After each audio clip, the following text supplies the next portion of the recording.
you said a number of things. That are two pieces that most recent pieces that stuck out for me is the premeditated resentment and men doing kind of trying to fulfill that social contract, that unspoken social contract, and supporting and strengthening all these different people. So they're being sapped from, and they're okay with doing that because that's their role, that's their responsibility. But then looking around and trying to find out, well, I'm pouring out, but who's pouring into me? Nothing. Nobody's pouring into me. And so I Deep. want us to talk a little bit then about how does this social contract of men protecting and providing for everybody else, how does that affect the emotional and mental health of Black men? Does it allow space? Does it give space for Black men to have an emotional life, a mental health life? How does that affect Black men emotionally and mentally? I'm going to go over to Eric because I know you, Eric and Leotha, because I know both of you have done some of this mental health work, and then we'll come back over again to Cornelius and Dwayne to chime in.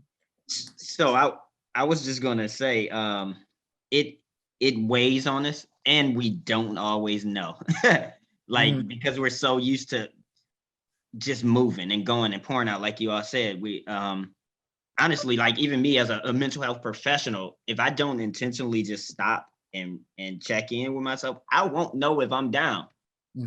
I won't know until like I collapse or until I crash. And like literally, like you got the messages, the work you have to do, the responsibilities, and those things eventually like start to stack up and they get heavy. And when you, as I know in my experience, it is not easy to find, and this is coming from a guy who's a Black therapist, it is not always easy to find a therapist who you connect with, who you feel like can hear and receive what you have, right?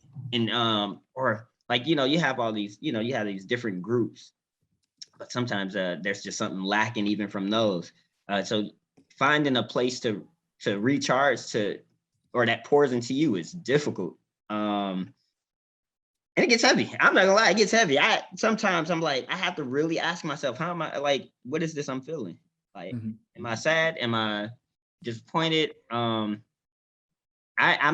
wanted to, I'm not gonna say give up. I don't want y'all to not give up in the sense of life, but sometimes I there have been moments when I'm like, is it worth it in terms of just continuing this? Sorry about my screen, but to stay in this relationship, can it be done another way?